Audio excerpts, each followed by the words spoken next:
Okay, so ever have one of those moments? Like a brilliant idea hits you, maybe starting that business or finally picking up guitar or even just saying hi to someone interesting. Totally. And then what happens? And then boom, your brain just floods with all the reasons it's a terrible idea, why it'll never work.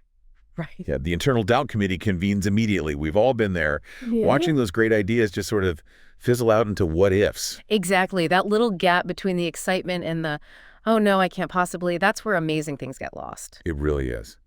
But look, today we're not just going to talk about that feeling. We want to give you some serious tools to actually bridge that gap, to help you say yes more often. Yes. Think of this as like your personal confidence boost, your toolkit against all that second guessing, your path to taking action without fear. And we're diving deep into a fantastic source for this. The book You Are a Badass by Jen Sincero. It's just so Super helpful. bold, right, Yeah. and really motivating. It really is. It feels like that super supportive friend who just tells it like it is and reminds you how awesome you actually are. So our mission today, pretty simple, but really powerful, I think. We're pulling out the best lessons from Sincero's book, specifically focused on building that rock-solid self-belief, staring down your fears, and actually doing the things you want to do. Consider us your cheerleaders, maybe your co-pilots. We're here to guide you through these ideas, ready to jump in. Let's do it. Okay, so first off, Sincero makes this really critical point right at the start. Which is? The huge difference between just wanting something to change and actually deciding it's going to change. They sound similar, but they're worlds apart. Right. Wanting is kind of passive, isn't it? Like window shopping for a different life. You look, you wish. You scroll through job ads wanting a new career, or you look at gym memberships wanting to get fit, but you don't actually, commit. Yeah.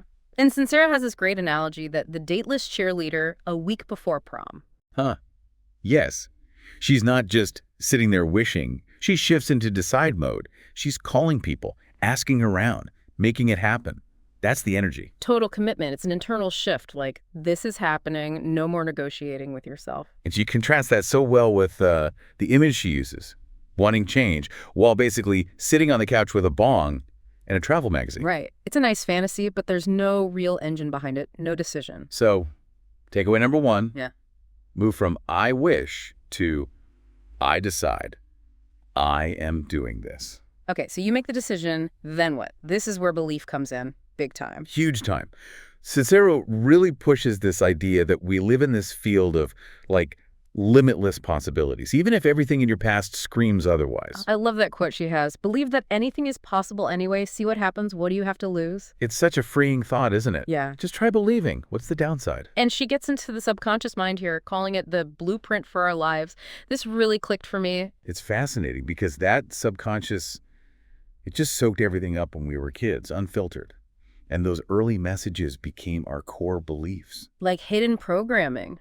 Running the show without us even realizing it half the time. It explains self-sabotage, doesn't it? Totally. If you grew up hearing things like money's scarce or relationships are hard, your subconscious might just, believe that money equals struggle or love equals pain. So even if you consciously want wealth or love, that underlying program can just block it. Exactly. She gives great examples, like consciously wanting a soulmate, but subconsciously being terrified of getting hurt again, so you keep people at arm's length. Or wanting to lose weight, but subconsciously feeling like you need that weight as a shield, protection somehow. Yeah, these invisible fences we built.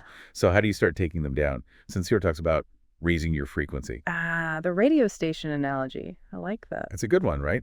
If you want to tune into, say, joyful experiences, but your internal dial is set to worry or resentment, you're just going to get static. You won't pick up the station you're looking for. Precisely.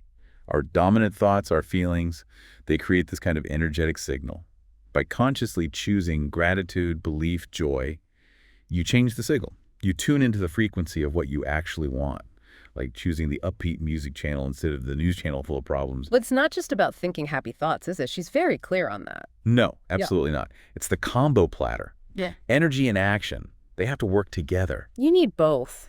You need both. You could visualize success all day long, but if you don't, actually do anything, nothing happens. And conversely, you can hustle like crazy, but if your underlying energy is all doubt and fear, you'll just feel like you're swimming upstream constantly. Exactly. The magic happens when the internal vibe matches the external action. Alignment. Okay, so decide, believe. Align energy and action. Got it. But then there's another piece, being present. Yes. Being present as a pigeon. I love that phrase. Me too. What does she mean by that? Just being totally focused on the here and now. Like a pigeon zeroed in on a crumb, not stuck regretting the past or stressing about the future. Just here. She quotes Lao Tzu, right? Something about depression is living in the past, anxiety is living in the future. If you are at peace, you are living in the present. Spot on. It connects back to that what-if feeling we started with that's all future anxiety or past regret. And she tells that story about being in pigeon pose in yoga class. Oh, yeah. Her mind was just racing, worrying about hurting herself, criticizing how she looked compared to others, completely missing the actual experience of the stretch itself. So relatable. Our minds are like popcorn machines sometimes, just popping off in all directions. We miss what's right in front of us. And she points out how animals and little kids are naturals at this. A dog greeting you, a kid lost in play, they're just there. No baggage. So the big idea is the life you want. It's not somewhere off in the distance. It's available now. Exactly. The joy, the abundance, the connection, it's all accessible in the present moment if we just tune into it. Okay, but how do we stay present and create that life when we have that nagging inner voice? Sincero calls it the big snooze, or BS for short. Ah, the ego. Yes, that voice that's always trying to keep us safe. Safe, maybe, but often small. Stuck in the comfort zone, even if the comfort zone isn't actually comfortable anymore. Right. The big snooze runs on those old limiting beliefs. It needs validation from outside, gets defensive, it's based in fear, and its main job is just maintain status quo. Don't rock the boat. And sometimes the people around us reinforce that, don't they? When someone tries to break out, pursue something different. Oh yeah, society can get uncomfortable. Sincero uses the example of Shirley, who quits her corporate job to open a nail salon. And everyone freaks out a little. Pretty much. People project their own fears, Yeah. Are you sure? Is that stable? It makes taking that leap even harder sometimes. It's like the ego throws a fit when we try to change. Sincero compares it to withdrawal, like quitting smoking or something. That's such a good comparison. That period of chaos, the urge to just go back to what's familiar, even if it's not fulfilling. Self-sabotage can creep in. She tells that story about the client starting his dream business and just hitting roadblock after roadblock. Flat tires, a bus accident, like ridiculous stuff. But he kept going because the desire to escape the old life was stronger than the fear and the chaos. He pushed through the big snooze's resistance. So beating the big snooze, where does that start? This leads into the next big section of the book, right? Embracing your inner badass. It does. And the absolute foundation for that, radical self-love. It sounds simple, but it's huge. Louise Hay said, if we really love ourselves, everything in our life works. It's not about being arrogant or conceited. It's about connecting with your highest self, your core essence, and forgiving yourself for, well, being human and messing up sometimes. Like that story about her nephew just naturally picking things up perfectly. We're born with that sense of capability. We just forget. We do. And just imagine for a second, what if everyone operated from that place of self-love? No insecurity driving decisions, no need to tear others down. The whole world would shift, wouldn't it? So how do we do it? How do we cultivate that? Well, Sincero gives practical steps. First, appreciate your uniqueness. Like, really get it. There's only one you, ever. That's powerful. Stop comparing yourself. Absolutely crucial. Stop the comparison game. It's pointless. Like she says, comparing Marilyn Monroe to Kate Moss, Led Zeppelin to Mozart. They're completely different kinds of amazing. Right. And stop beating yourself up for mistakes. We all leave the coffee on the car roof sometimes or forget a birthday. It happens. Be kind to yourself. Extend yourself the same compassion you'd give a friend. And forgive yourself. Really let go of past stuff. She has that affirmation, right? Holding on to my bad feelings about this is doing nothing but harming me. Something like that. Yes. It's about releasing that heavy energy. And then the big one. Stop caring so damn much what other people think. Oh, man. That's the holy grail for so many of us, isn't it? It really is. But her advice is so direct. Do not waste your precious time giving one single crap. You know the rest. Yeah. Focus on your own desires, your own direction, and just make sure you're not harming anyone. That's the filter. Exactly. Think of the Wright brothers. Everyone thought they were nuts. Didn't stop them. And remembering that other people's opinions, they're usually about them, their fears, their limits, not about you. Totally.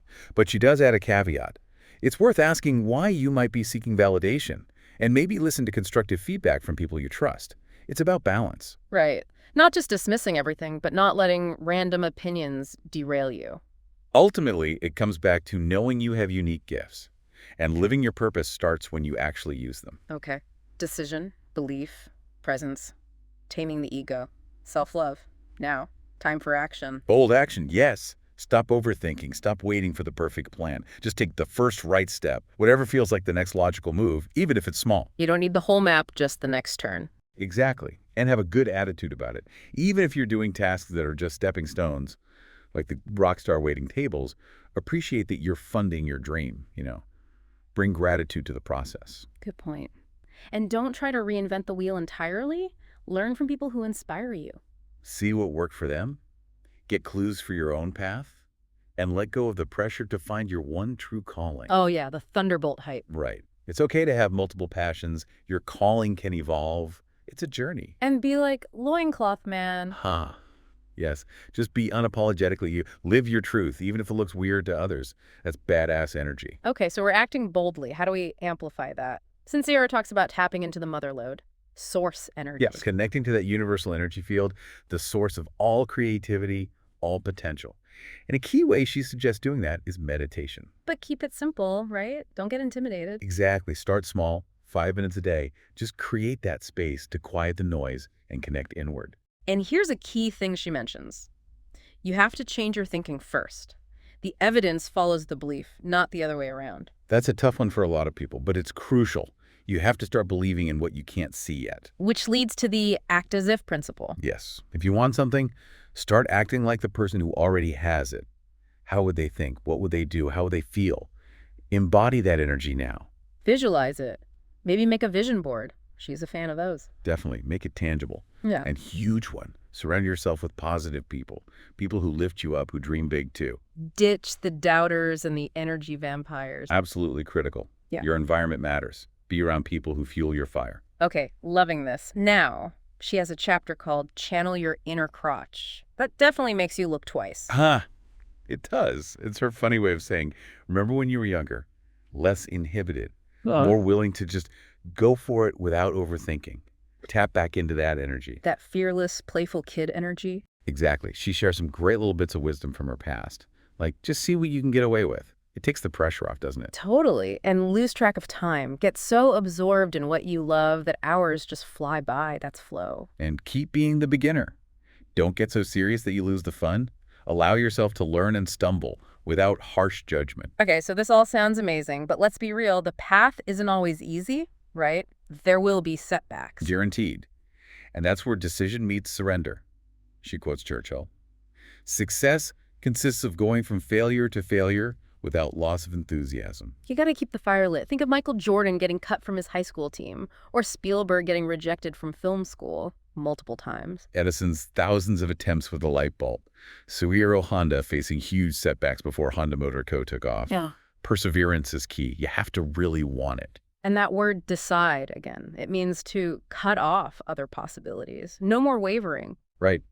She tells that story about her old leaky car and deciding she was getting the Audi she really desired. It wasn't just about the car. It was upgrading her belief about what was possible for her, shifting her wealth consciousness. Seeing money as energy, getting clear on where you are and where you want to be financially. And then comes surrender, which isn't giving up.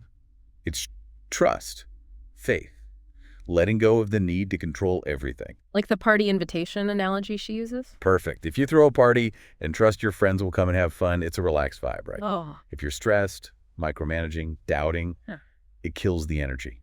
Surrender to the process. Trust the universe has your back. So decide with conviction, then trust and let go of the how. But don't just sit back, right? You still need to act. Absolutely. Deciding is the launch pad, not the finish line. You got to keep moving towards the goal. That's living the sweet life. Like her story about traveling indefinitely, just trusting things would work out. Yeah. Finding that perfect apartment in Tokyo out of the blue, getting invited to stay at a guest house in Spain, those chance meetings in Bali. It's about taking action and maintaining faith, even when you can't see the whole path. Even finding the place to write the book itself, right at the last minute, trusting it would appear. Exactly. Faith in action. So some final quick hits, practical things you can do today. Let's hear them. Give bad habits the boot. The ones that drain you or keep you small, replace them with empowering ones. Breathe. Remember to consciously connect to that source energy throughout your day, not just when meditating. Definitely. And don't be afraid to get help. A coach, a mentor. It can seriously speed things up. And finally, that story about her Nana in the elevator, just asking, why not? Yes. Give yourself permission. Why not you? Why not pursue that dream? Who cares what anyone else thinks? It all comes down to that final message she drives home. You are brilliant. You have unique gifts. The world needs your specific awesomeness. Don't hold back. Shine bright.